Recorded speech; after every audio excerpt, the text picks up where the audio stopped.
할렐루야. 반갑습니다. 오늘 하나님 말씀 보겠습니다. 출애굽기 19장 1절부터 6절 말씀입니다. 구약성경 110페이지 출애굽기 19장 1절부터 6절 말씀입니다. 출애굽기 19장 1절부터 6절 말씀 찾으신 줄 알고 한 절씩 교독하시겠습니다. 자, 이스라엘 자손이 애굽 땅을 떠난 지 3개월이 되던 날 그들이 시내 광야에 이르니라. 그들이 르비딤을 떠나 시내 광야에 이르러 그 광야에 장막을 치되 이스라엘이 거기 산 앞에 장막을 치니라. 모세가 하나님 앞에 올라가니 여호와께서 산에서 그를 불러 말씀하시되 너는 이같이 야곱의 집에 말하고 이스라엘 자손들에게 말하라. 내가 애굽 사람에게 어떻게 행하였음과 내가 어떻게 독수리 날개로 너희를 업어 내게로 인도하였음을 너희가 보았느니라. 세계가 다 내게 속하였나니 너희가 내 말을 잘 듣고 내 언약을 지키면 너희는 모든 민족 중에서 내 소유가 되겠고 너희가 내게 대하여 제사장 나라가 되며 거룩한 백성이 되리라. 너는 이 말을 이스라엘 자손에게 전할지니라. 아멘. 우리 앞사람 뒷사람 옆사람 인사하겠습니다. 예수님 이름으로 사랑합니다. 올해 표어죠. 예수님을 따라갑시다. 한번 하십시다. 예수님을 따라갑시다. 잘 따라오고 계시죠? 8월 15일입니다. 오늘 8월 15일, 오늘이 무슨 날입니까? 몇 주년입니까? 45년에 우리가 해방했으니까 오늘 2025년이니까 80, 아주 의미 있는, 그렇죠? 80절. 여기서 80세가 되신 분이 여기 계시나요? 80세 계신 분 안 계시죠? 안 계신 것 같아요. 오늘은 정말 일제의 식민 통치로부터 해방을 맞이하는 광복절입니다. 오늘 신앙의 광복절이라는 제목으로 말씀을 살펴보려고 그러는데요. 저희 부모님은 아버님 1930년생이시고 어머니 33년생이시고 어머니는 소천하셨고요. 몇 년 전에 아버님 지금도 계십니다. 일제시대 때 태어나셔서 태어나 보니까 일본의 식민 가운데 있는 거죠. 그러니까 저희 부모님 입장에서 봤을 때는 벌써 나라를 빼앗긴 지가 20년이나 되었어요. 해방을 맞이하려면 아직도 까마득하죠. 한참 있다가 해방이 15년 후에 해방이 됐으니까 일제시대 한복판에 태어나셔서 잘하시고 학교를 다니셨죠. 얘기를 들어보면은 일본 학교에 가면은 일체 한국말을 사용할 수 없었다고 합니다. 일본 말만 사용했어야 돼요. 일본 스님들이 대부분이 많은데 일본 스님들이 군복을 입고 강단에 올 때가 많고 칼을 차고 와요. 칼을 차고 수업을 진행을 해요. 학생들이 끽소리 할 수 있었겠어요? 없었겠어요? 굉장히 힘들었겠죠. 우리가 역사 시간에나 배웠을 만한 어떤 그런 집에서 식사하는 그 그릇, 놋그릇이죠. 놋그릇이 전부 이렇게 공출이라고 그래가지고 그걸 전부 가져갑니다. 뭐 하려고요? 일본 사람들은 밥그릇을 쓰려고요? 아니죠. 무기를 만드는 데 사용하기 위해서. 식량은 이루 말할 것도 없고, 일본이 왜 이렇게 했냐면은 일본은 여러분 우리는 이제 일본 태평양 전쟁이라고 그러지만 일본 사람들은 이 전쟁을 무슨 전쟁이라고 불렀습니까? 혹시 들어보셨는지 모르겠지만 대동아 전쟁이란 말 들어보셨어요? 대동아 전쟁이라고 일본 사람들은 부르면서 가르칩니다. 식민지 사람들한테 아시아를 서구의 제국주의로부터 해방시켜야 된다.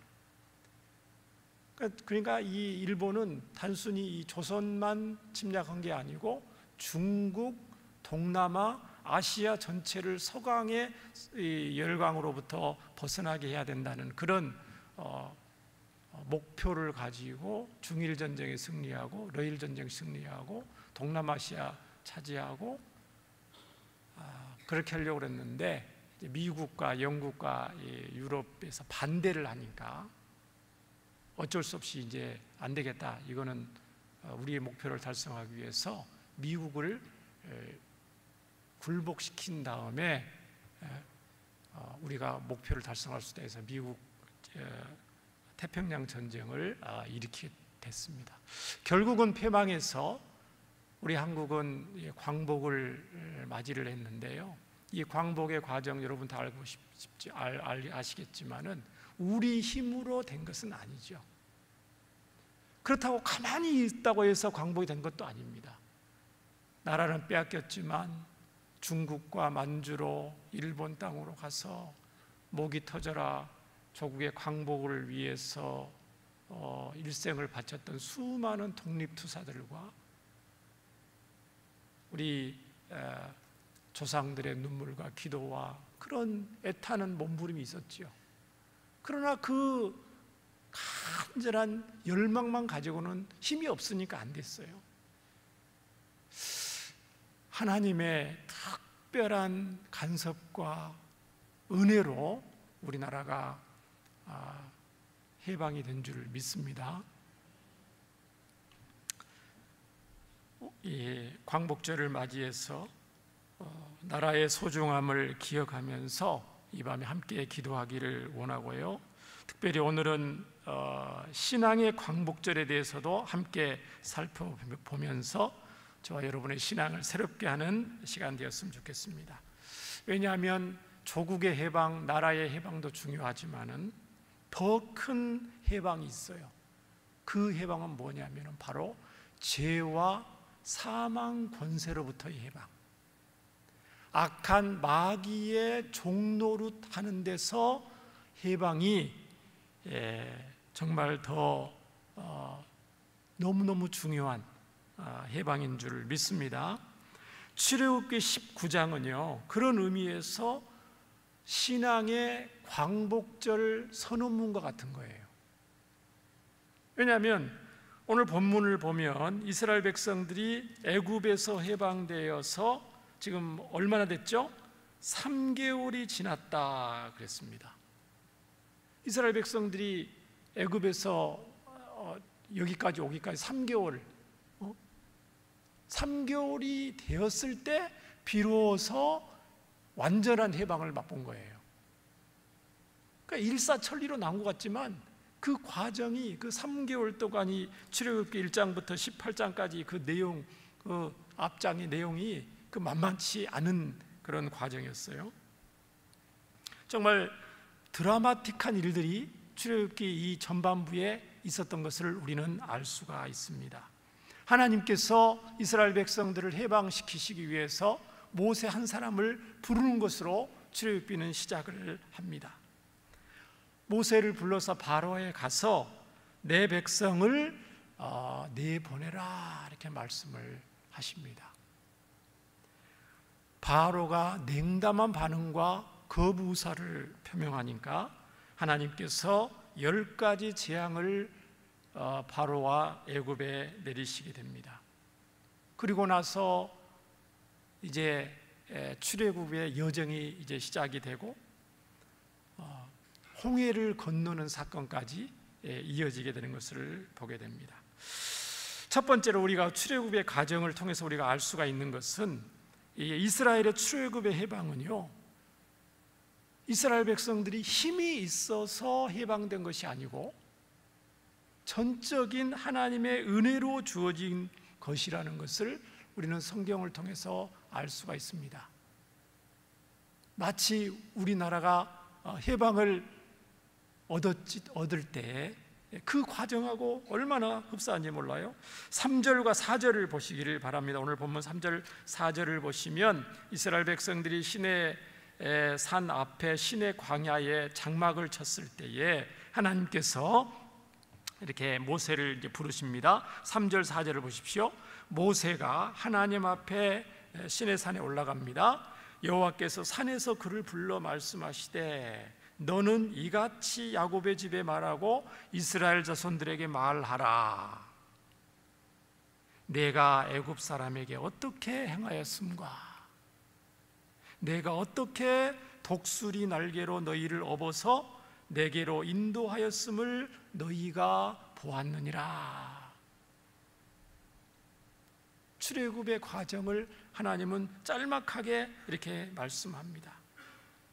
전적인 하나님의 은혜로 출애굽의 해방을 맛봤다는 것입니다. 이스라엘 백성들이 힘이 있어서가 아니라는 것입니다. 이스라엘 백성들이 출애굽하는데 얼마나 어려웠는지 출애굽기를 보면 알 수가 있습니다.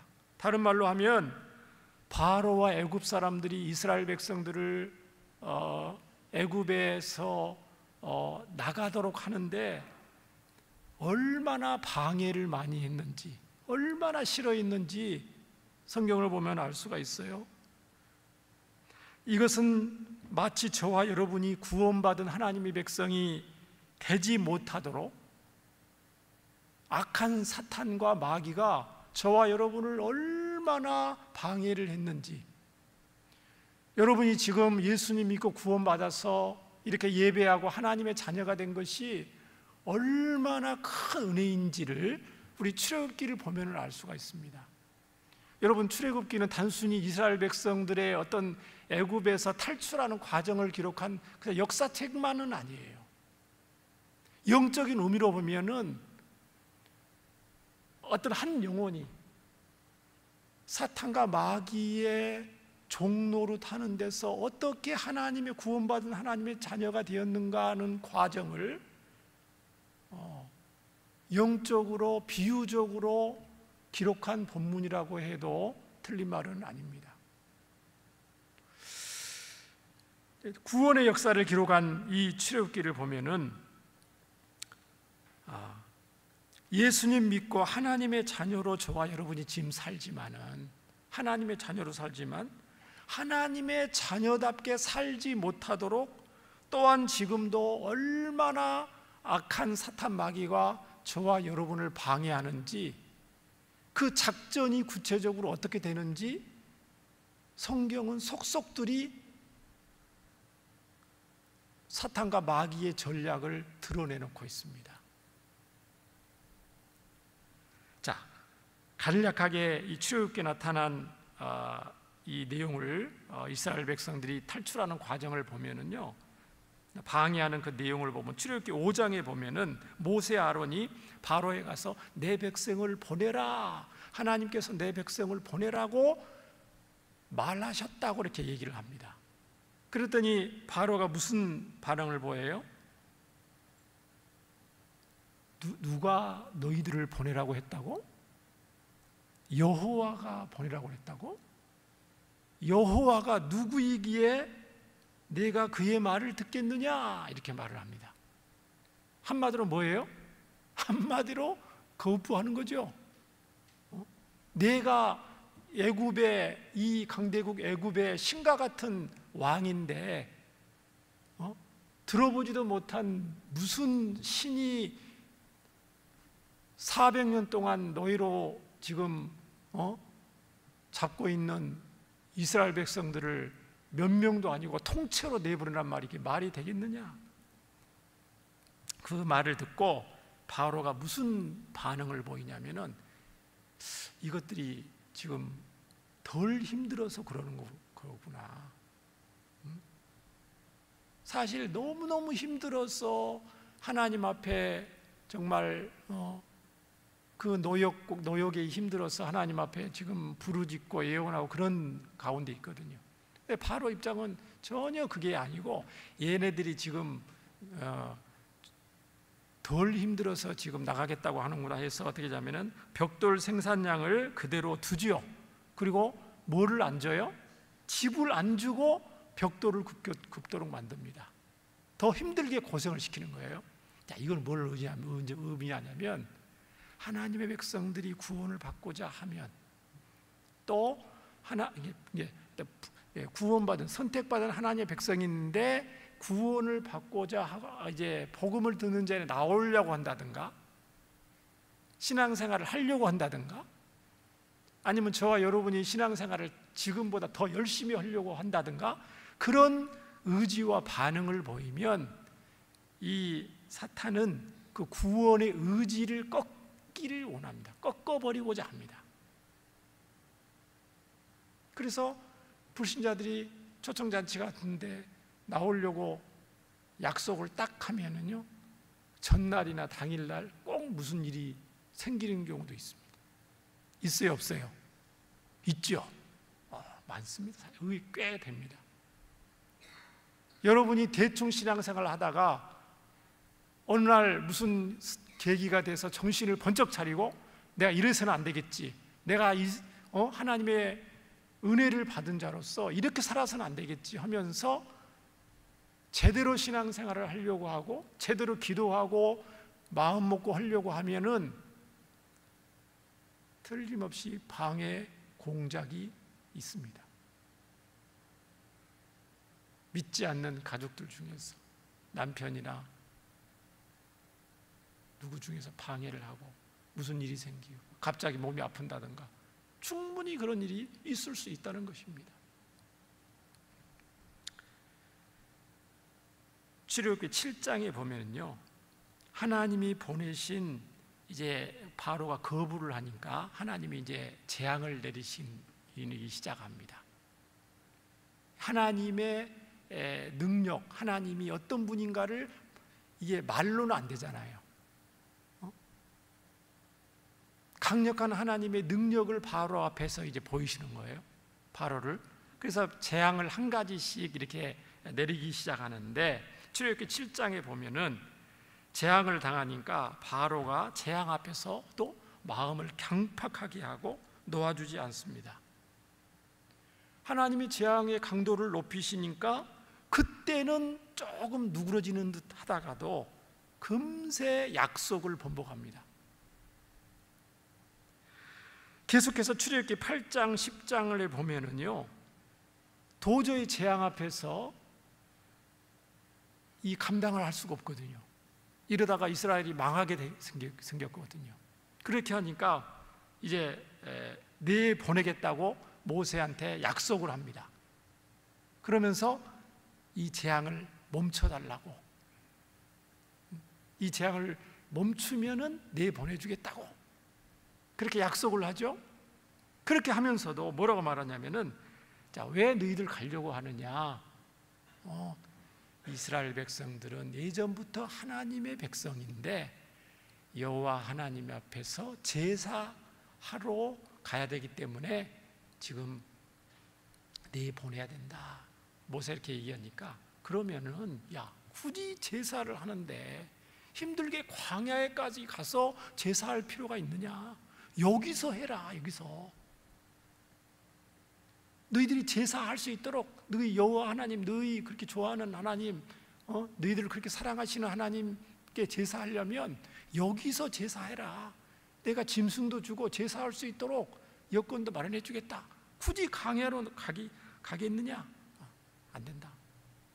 하나님께서 애굽에 아니고 출애굽에서 제사하도록 약속 땅에 가도록 하나님이 말씀하셨다. 그렇게 합니다. 그러니까 그럼 또 뭐라고 그러냐면 반대를 하다가 또 재앙을 만나니까 뭐라고 그러냐면 그러면 가기는 가는데 이번에는 남자들만 가라. 왜 힘들게 여자들과 아이들까지 데리고 가려고 그러냐? 남자들만 가서 제사 지르면 되지 않느냐? 그렇게 타협을 하도록 이 제안을 합니다. 안 된다. 남자들뿐만 아니고 이스라엘의 모든 백성들은 출애굽하라고 하나님 명령하셨다. 그랬더니 뭐라고 합니까 또?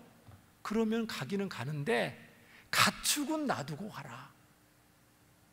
애굽 사람들이 이스라엘 백성들이 기르던 가축은 놔두고 그럼 사람들만 가. 이런 식으로 타협을 합니다. 이게 무슨 내용이냐면은 하나님이 원하시는 해방은 이스라엘 백성들을 애굽에서 전적으로 해방하기를 원하시는데 약한 바로는 부분적으로 타협하면서 해방을 주기를 원한다는 거죠. 아주 간교한 모습이죠. 하나님의 백성들이 하나님 앞에 전적인 헌신을 하나님은 원하시는데 적당히 헌신하기를 원하죠. 신앙생활을 적당하기를 우리로 하여금 부추기죠.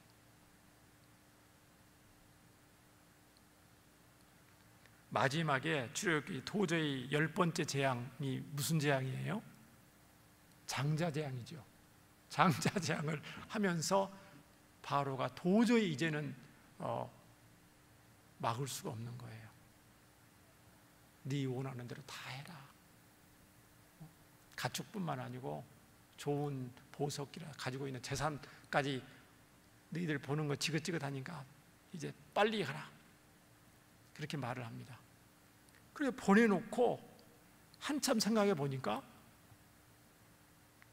무슨 생각이 드냐면은 우리가 어찌하여 그들을 놓았는가 그런 반응을 보입니다. 출애굽기 14장 5절부터 9절에 보면은 그래서 군대를 다시 동원을 합니다.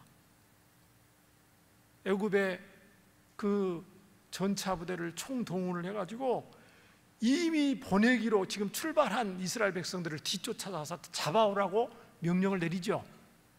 어떻습니까, 여러분? 얼마나 하나님의 백성들이 구원을 받고 하나님을 섬기는데 이렇게 악한 세력이 방해를 하는지 알 수가 있습니다. 구원받은 후에도 이스라엘 백성들이 출애굽을 했다는 것은 구원을 받았다는 걸 말하는 거거든요. 하나님 백성 앞에 구원받은 후에도 하나님의 백성들을 끈질기게 공격하는 그런 집요한 모습을 보이는 것을 볼 수가 있습니다. 이것이 바로 죄와 사탄의 속성인데요. 하나님의 백성으로 살지 않도록 끈질기게 할 수만 있으면 예전에 지었던 그 죄의 그런 노예의 상태, 죄의 습관을 유지하도록 하고 사탄의 종노릇하면서 살도록 온갖 방법을 다 쓰는 그런 모습을 보입니다. 그래서 베드로전서 5장 8절에 하나님은 이렇게 말씀하시잖아요. 근신하라, 깨어라.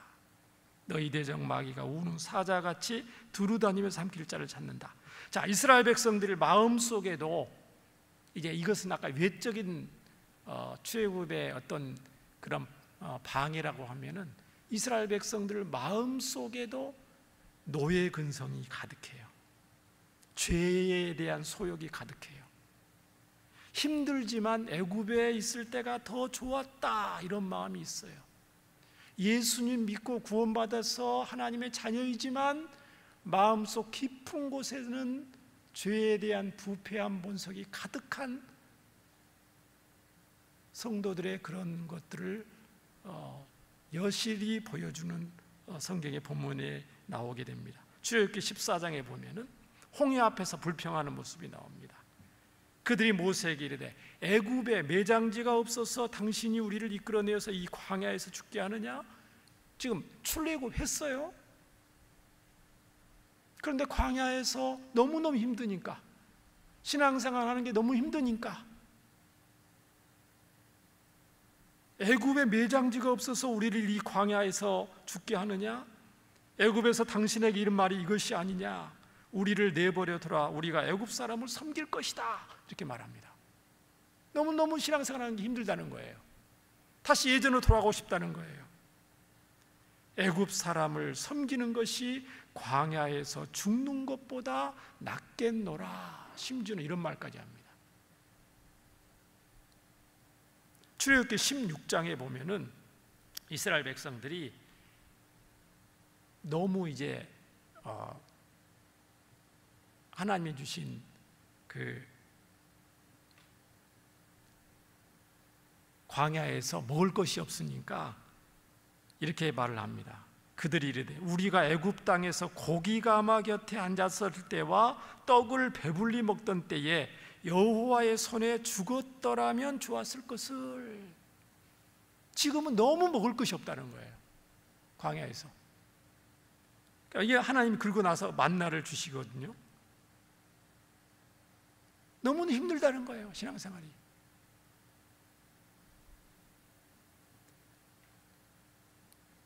하나님께서 만나와 메추라기를 주니까 그러면은 감사해야 될 건데, 민수기 11장에 보면 이렇게 말을 합니다. 우리가 애굽에 있을 때에 값없이 생선과 오이와 참외와 부추와 파와 마늘을 먹은 것이 생각나거를 이제는 우리 기력이 다하여 이 만나 외에는 보이는 것이 아무것도 없도다.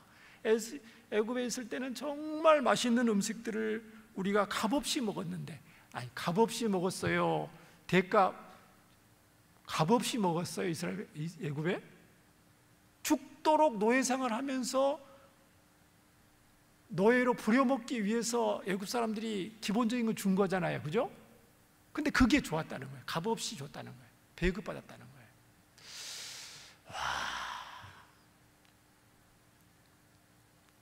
민수기 14장에 보니까 가네스 바네아에서 약속의 땅을 거부하는 것 나옵니다. 우리가 이 광야에서 죽었으면 좋았을 걸, 너무너무 힘들다, 마실 물도 없다, 애굽으로 돌아갔으면 좋겠다. 영적인 입장에서 보면은 죄의 종로로 하던 과거를 그리워하면서 지금 이렇게 신앙의 자유를 누리고 삶의 자유를 누리는 것을 별로 기쁘지 않는 그런 모습을 보이는 것을 볼 수가 있습니다. 그럼에도 불구하고 하나님께서 오늘 출애굽기 19장에 이르기까지 이스라엘 백성들을 여기까지 데려온 것은 어떻습니까? 전적인 하나님의 은혜죠. 정말 전적인 하나님의 은혜입니다.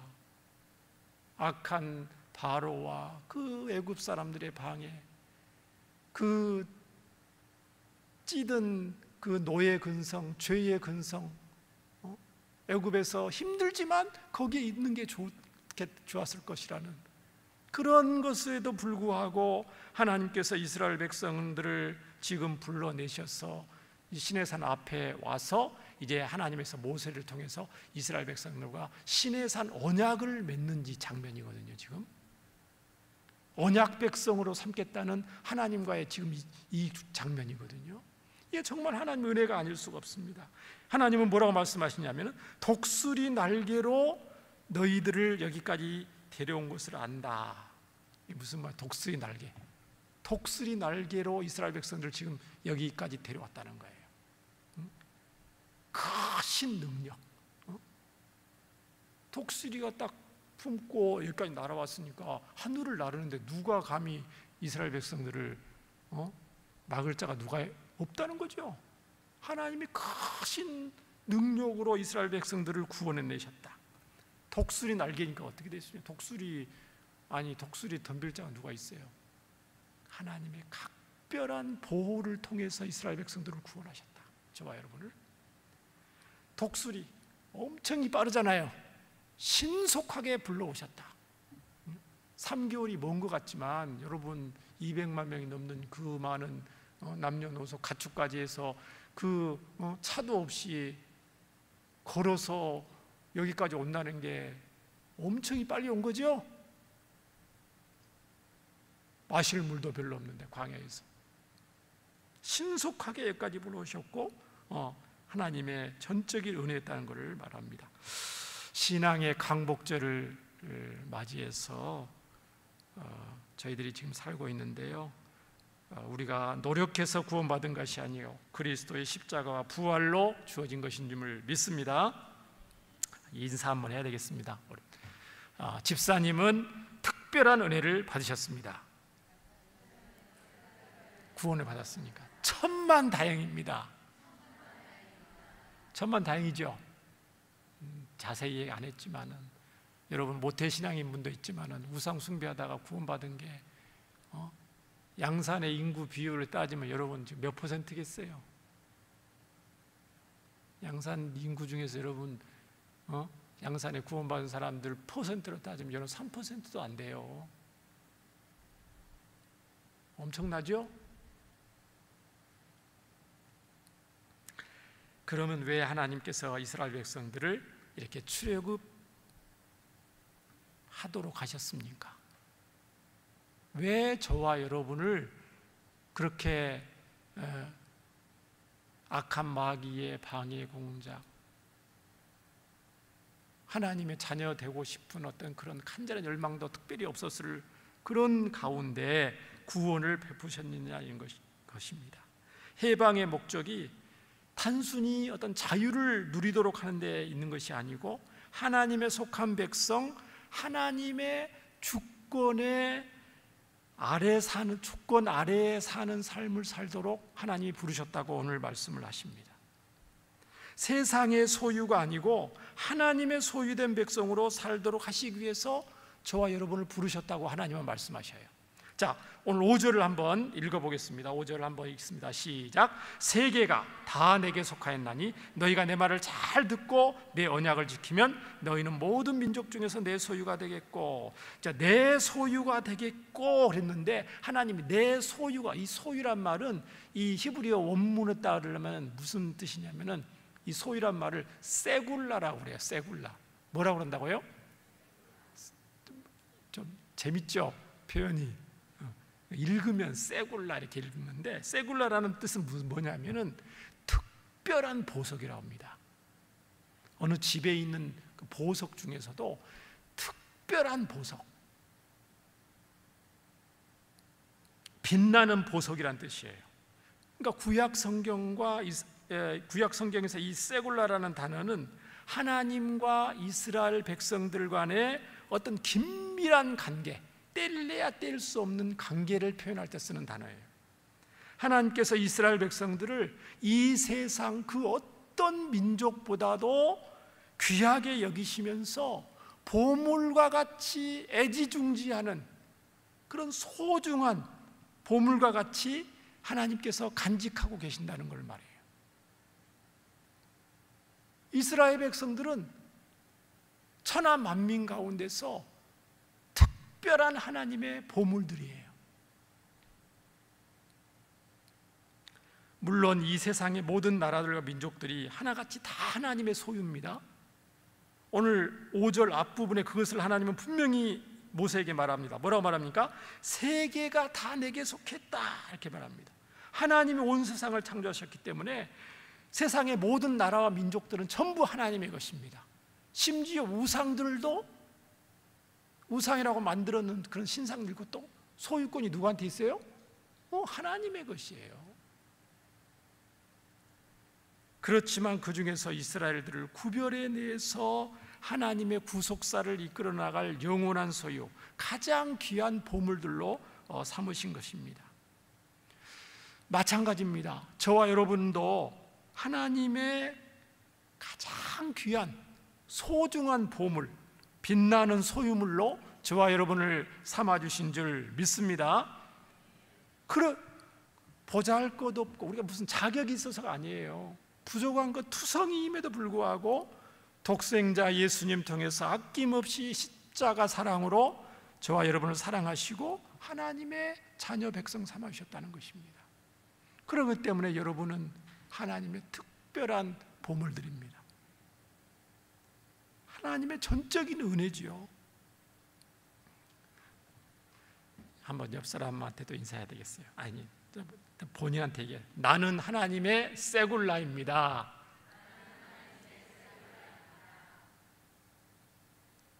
집사님도 그렇게 불러야 돼. 집사님도 하나님의 세굴라입니다. 이거 한 가지만 알고 오늘 기도해도 오늘 여러분 땡 잡은 건데, 특별한 보물이라니까요. 하나님이 애지중지 결코 양보할 수 없는 그 보물, 하나님이 귀하게 여기시는 세굴라인데 그거를 훔쳐가면 갈 사람이 있겠어요, 없겠어요? 그 존재가 있겠어요, 없겠어요? 하나님보다 힘세면 하나님의 보물을 훔쳐갈 수 있겠죠. 뺏어갈 수 없어요. 하나님이 결코 하나님께서 놓칠 수 없는 하나님의 보물로 삼아 주셨기 때문에 잃어버릴 수 없는 여러분 보물입니다. 누가 건들 수 있어요? 건들 수 없죠. 요한일서 5장 18절에 하나님께로부터 나신 자가 성도들을 지키심에 악한 자가 성도들을 만지지도 못하느니라. 이런 표현이 다 여기 구약의 이런 내용들과 연관지어서 신약에 그런 내용 수도 없이 많습니다. 사탄이 우리를 공격하고 방해하고 그럴 수는 있지만은 우리의 신앙의 정체성, 신분은 어떻게 할 수 없어요. 이 땅에서 육체로 있기 때문에, 연약한 육체로 있기 때문에 조금 육체를 건들 수는 있겠지만 우리를 어떻게 할 수가 없는 것입니다. 그렇기 때문에 저와 여러분은 당당하게 언약 백성으로서 사시길 예수님 이름으로 축원합니다. 6절에 보면은 너희가 내게 대하여 제사장 나라가 되며 거룩한 백성이 되리라. 이렇게 신의 산에서 언약을 맺은 이유가 뭐라고요? 제사장 나라와 거룩한 백성으로 살게 하시기 위해서라고 합니다. 하나님께서 이스라엘 백성들을 세굴라로 삼으신 목적이 제사장 나라와 거룩한 백성으로 살기 위해, 이게 하나님의 의도예요. 저와 여러분을 구원하신 목적이에요. 제사장 나라는 뭐예요? 제사장, 이스라엘 백성들과 하나님 앞에 제사장들이 제사를 지내잖아요. 그렇죠? 연결시켜주는 역할을 한단 말이죠. 제사장 나라는 것은 뭐냐면은 세상과 하나님 사이에서 복음을 증거해서 세상의 만민들과 하나님이 화목할 수 있도록 그 역할을 하는 것, 중보 역할을 하는 것을 제사장 나라고 합니다. 그래서 이스라엘 백성들을 통해서 전해지는 복음을 통해서 오늘날은 이제 신약의 백성들이죠. 신약의 예수님 믿는 백성들을 통해서 천하 만민이 하나님과 화목하고 구원을 받고 하나님 자녀 백성들이 되도록 저와 여러분을 부르셨다는 겁니다. 거룩한 백성은 뭐라예요? 세상, 거룩하다는 건 세상과 구별이 되어서 세상에 많은 사람들이 있지만 특별한 부름을 받은 하나님의 백성들로 구별이 되어서 이 세상에 똑같이 살면서 하나님의 자녀들을 통해서 세상 사람들이 하나님의 성품을 경험하는 거예요. 보이지 않는 하나님을 성도들을 통해서 살아계신 하나님, 보이지 않는 하나님을 성도들이 나타내는 거예요. 신약에는 그리스도의 향기를 바란다 이런 표현이 그 표현이죠. 향기는 보이지 않잖아요. 그러나 향기는 나잖아요. 있잖아요. 성도들을 통해서 세상 사람들이 하나님의 성품을 보는 거예요. 하나님의 거룩, 하나님의 사랑, 하나님의 공의, 하나님의 신실하심, 이런 것들을 보는 거예요. 그리고 하나님의 영광을 나타내는 거예요. 하나님 대단하신 분이구나. 보이지 않는 분인데 교회를 통해서 성도들을 보니까 우리가 할 수 없는 일을 하네. 하나님은 정말 살아계신 분이다. 그렇게 하도록 이스라엘 백성들을 부르셨습니다.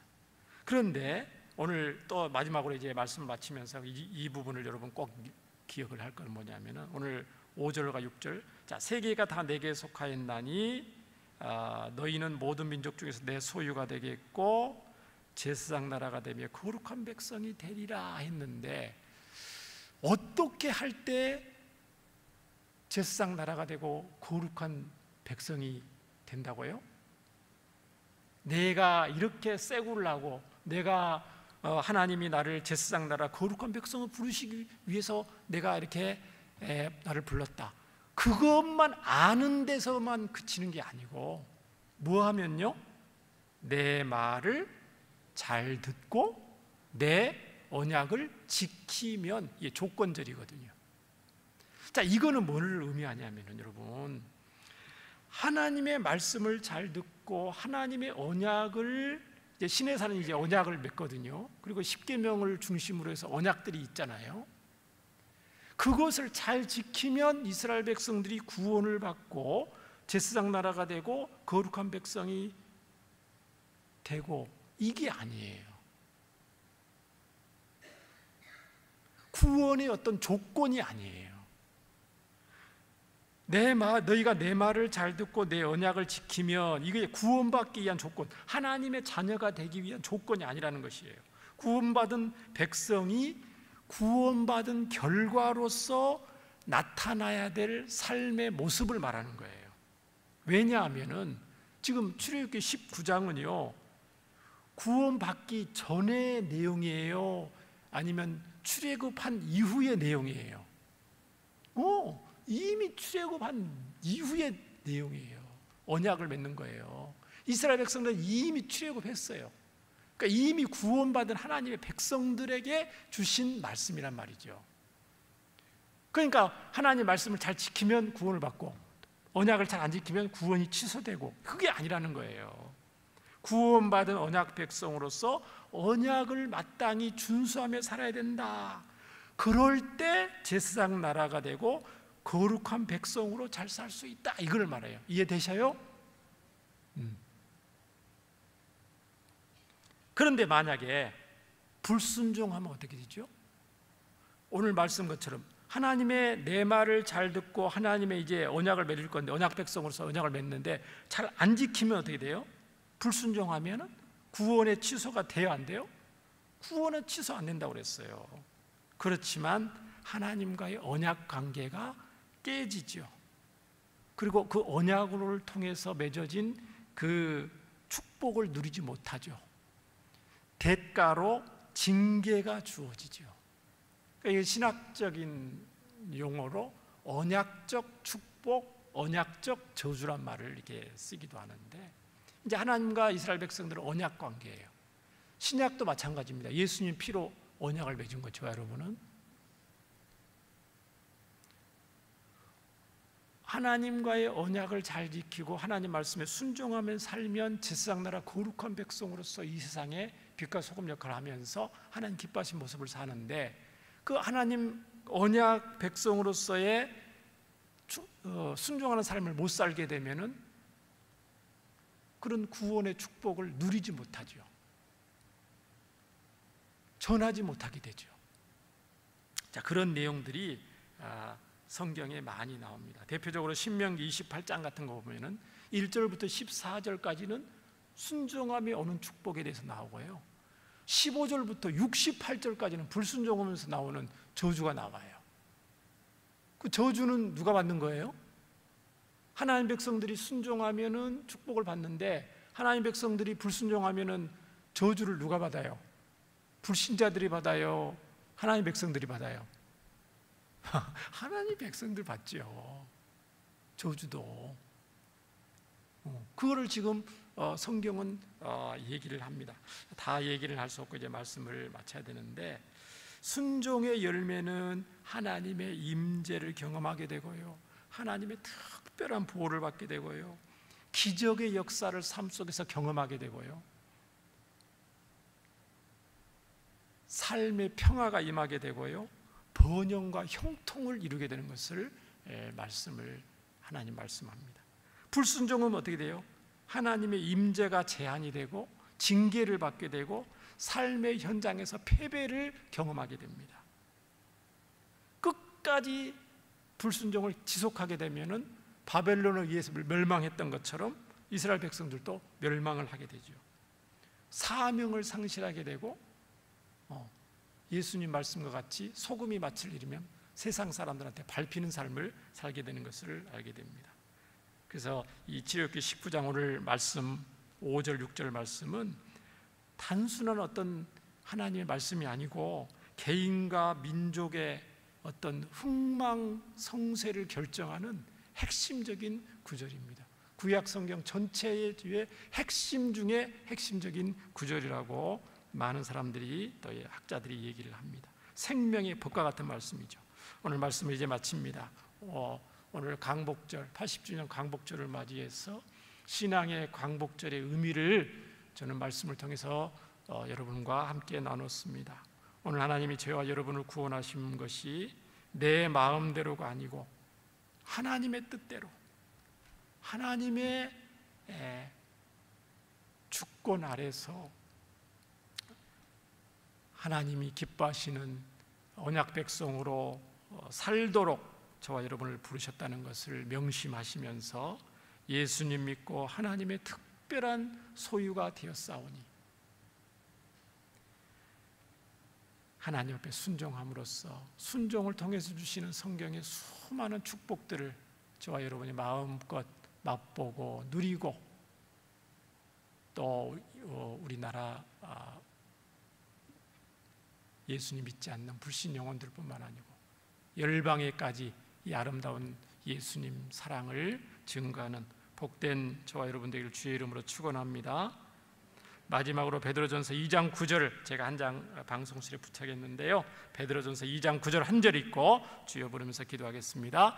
베드로전서 2장 9절입니다. 오늘 말씀과 연관돼서 신약 성경에서 말합니다. 시작. 그러나 너희는 택하신 족속이요 왕같은 제사장들이요 거룩한 나라요 그의 소유가 된 백성이니 이는 너희를 어두운 데서 불러내어 그의 기이큰 빛에 들어가게 하시니 아름다운 덕을 선포하게 하려 하심이라. 아멘. 우리 주여 부르면서 우리 함께 언약 백성으로서 하나님이 기뻐하시는 언약 백성으로서 하나님 말씀에 온전히 순종하는 삶을 살아서 또 거룩한 백성으로서 예수님의 아름다운 복음을 선포하는 저와 여러분 되기를 주여 부르면서 함께 기도하겠습니다. 주여, 은혜와 사랑이 많으신 하나님 아버지 감사합니다. 오늘 80주년 광복절을 맞이하여 하나님께서 저희들을 악한 마귀와 죄와 사망 권세로부터 해방하시고 또 예수님 믿고 구원받는 하나님 백성으로 살게 하신 것을 또 영적인 의미에서 광복절을 생각을 해봤습니다. 하나님, 저희들을 너무너무 사랑하셔서 자격 없는 저희들을 이렇게 구원받은 하나님 백성으로 살 수 있게 된 것이 하나님 전적인 하나님의 놀라운 은혜인 것을 다시 한번 기억합니다. 이스라엘 백성들을 독수리 날개 업어서 또 출애굽의 역사를 이루는 것 같이 저희들이 예수님 믿고 구원받은 것이 정말 여기까지 온 것이 기적 중의 기적인 것을 고백합니다. 하나님, 이제 얼마나 또 이 땅에서 살지는 모르겠지만 하나님 부르시는 그날까지 주여 부르심에 합당한 삶을 살 수 있도록 저희를 교훈하여 주시고 하나님 거룩한 제사장 나라로 또 거룩한 백성들로 이 땅에 살아갈 수 있도록 주의 영으로 충만케 하시고 하나님 약속의 말씀 굳게 붙잡고 언약 백성으로 승리하는 주의 백성들 되게 하시고 가는 곳마다 아름다운 그리스도의 향기를 바라며 하나님의 영광을 나타내며 예수님의 복음을 담대히 선포하는 저희들 되게 하여 주시옵소서. 하나님 감사드립니다. 감사헌금 드렸습니다. 범사에 감사드립니다. 감사헌금 드린 분 계시고요. 또 감사헌금 드렸습니다. 하나님 아버지 감사드립니다. 오늘 말씀 기억하면서 이 밤에 또 나라를 위해서 기도하기를 원하고 또 구원의 은혜를 다시 한번 기억하면서 하나님 저희들의 삶을 되돌아보면서 또 새롭게 각오하고 결단하기를 원하며 열방을 향하여 또 귀하게 쓰임받을 수 있는 우리 온누리교회 모든 성도들 되기를 간절히 원합니다. 귀한 예물을 드리는 손길들 주님께서 그 마음과 중심을 보시고 하나님 나라와 영광을 위하여 제사장 나라 거룩한 백성으로 살아갈 수 있도록 주의 영으로 더욱 충만케 하여 주시옵소서. 청년부 수련회 가운데도 함께 하시고 은혜를 베풀어 주실 줄 믿습니다. 예수님 이름으로 감사하며 축복하며 기도합니다.